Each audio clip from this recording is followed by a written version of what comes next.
Ni lini dunia iliwahi kuishiwa wasichana na wanawake warembo?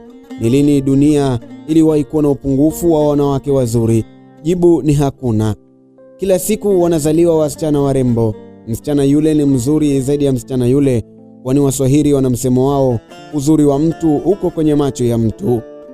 Basi chunga tamaa zako mwanaume, funga zipu yako kijana. Zinaa haijawahi kumwacha mtu salama. Usipopata maradhi, utapata laana na nuksi. Vipi unachokitenda leo kesho kikarudi kwenye mgongo wako kama adhabu? Huruma si malezi, ubaya hajawahi kuwa wema, ubaya ni ubaya tu. Fikiria ni vipi kizazi chako kikabeba hukumu ya matendo unayoyafanya.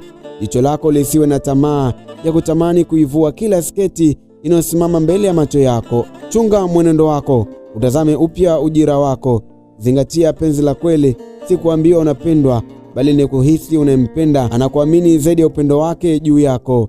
Mchanganyiko wa madini, lecture, vice journalist, Ahmad Swaleh jina langu.